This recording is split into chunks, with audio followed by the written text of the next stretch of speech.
വിശുദ്ധ ലൂക്കായുടെ സുവിശേഷം 2-ാം അധ്യായം 23-24 തിരുവചനങ്ങൾ.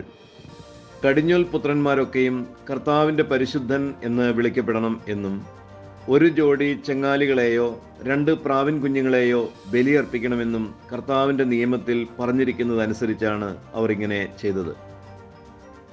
ഈശോയിൽ സ്നേഹം നിറഞ്ഞ സഹോദരങ്ങളെ, കടിഞ്ഞൂൽ പുത്രന്മാരെ പരിശുദ്ധൻ എന്ന് വിളിക്കണമെന്ന് പറയുമ്പോൾ എങ്ങനെയാണ് ഈ നിയമം പഴയ നിയമത്തിൽ നൽകപ്പെട്ടത് എന്ന് ചോദിച്ചാൽ,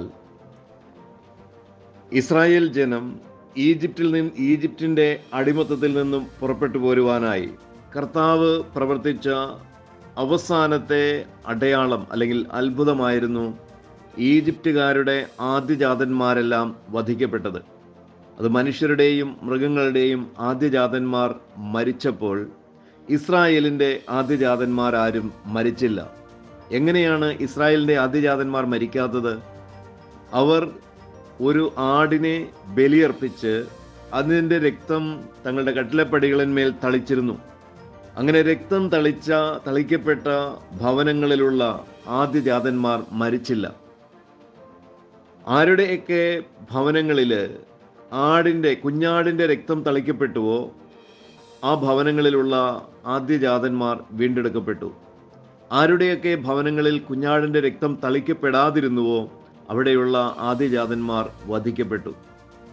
അപ്രകാരം തന്നെ അത് ഒരു പുതിയ വരാനിരിക്കുന്ന ഒരു വീണ്ടെടുപ്പിൻ്റെ പ്രതീകമായിരുന്നു. അതായത് യേശു ക്രിസ്തുവിൻ്റെ രക്തത്താൽ എല്ലാ മനുഷ്യരും വീണ്ടെടുക്കപ്പെടണമെന്നും വീണ്ടെടുക്കപ്പെടുന്നവരെല്ലാം ആദ്യജാതന്മാരായിരിക്കുമെന്നും അവർ പരിശുദ്ധന്മാരായിരിക്കും. ഈ ആദ്യജാതൻ യേശു ക്രിസ്തുവാണ്. മറിയത്തിൻ്റെ ആദ്യജാതനും ഏകജാതനുമായ യേശു ക്രിസ്തു. യേശു ക്രിസ്തുവിനെ പകരം നൽകിക്കൊണ്ട് ഓരോരുത്തരും വീണ്ടെടുക്കപ്പെടുന്നവരെല്ലാം ആദ്യജാതൻ അഥവാ ഏകജാതൻ പോലെ ദൈവത്തിൻ്റെ മക്കളായിത്തീരുന്നു. പിന്നീട് അതുകൊണ്ടാണ് പൗലോസ്ലീഹ പറയുന്നത്, ഇനി ഞാനല്ല, ക്രിസ്തുവാണ് എന്നിൽ ജീവിക്കുന്നത്. ഞാൻ മരിച്ചു, ഞാൻ മരിക്കേണ്ടതായിരുന്നു,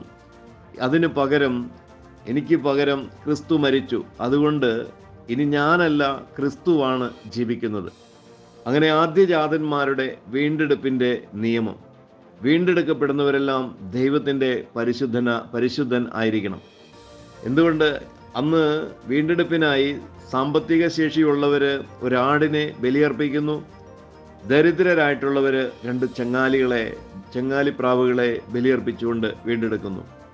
ഈശോ ദൈവത്തിൻ്റെ പുത്രൻ സമ്പന്നനായിരുന്നിട്ടും ദരിദ്രരുടെ കാഴ്ചകൾ അർപ്പിച്ചുകൊണ്ട് തന്നെ വീണ്ടെടുക്കുന്നു. അപ്പോൾ വീണ്ടെടുപ്പിൻ്റെ നിയമവും ന്യായപ്രമാണത്തിൻ്റെ എല്ലാ നിയമങ്ങൾക്കും അവൻ വിധേയപ്പെട്ടുകൊണ്ട് ഈ നിയമത്തിന് കീഴിലായിരുന്നവരെ അതിൽ നിന്നും മോചിപ്പിക്കുന്നു. ഈശോയാകട്ടെ തൻ്റെ അവൻ ദാരിദ്ര്യത്തിൽ ജനിച്ച സമ്പന്നനായതിനാൽ ദരിദ്രരുടെ കാഴ്ചയായ 2 ചങ്ങാലികളെ കാഴ്ചയർപ്പിച്ചുകൊണ്ട് തന്നെ വീണ്ടെടുക്കുന്നു. അങ്ങനെ വീണ്ടെടുക്കപ്പെടുന്നവരെല്ലാം യേശു ക്രിസ്തുവിലാണ് വീണ്ടെടുക്കേണ്ടത്. അത് വരാനിരിക്കുന്ന സഭയുടെ പ്രതീകമാണ്. സഭയിൽ ക്രിസ്തുവിൻ്റെ രക്തത്താൽ ജ്ഞാനസ്നാനം വഴി വീണ്ടെടുക്കപ്പെടുന്നവരെല്ലാം ദൈവത്തിൻ്റെ പരിശുദ്ധന്മാരാണ്. കാരണം പിന്നീട് അവരല്ല, ക്രിസ്തുവാണ് അവരിൽ ജീവിക്കുന്നത്. ജ്ഞാനസ്നാനത്തിൽ അവർ ക്രിസ്തുവിൻ്റെ മരണത്തിൽ പങ്കാളികളാവുന്നു. അവനോടൊപ്പം അടക്കപ്പെടുന്നു. അവൻ്റെ പുനരുദ്ധാനത്തിൽ പങ്കാളികളാകുവാൻ, മരിച്ച് ഉയർത്ത് വിശുദ്ധരായി ജീവിക്കേണ്ടതിന്. Have a blessed day to all of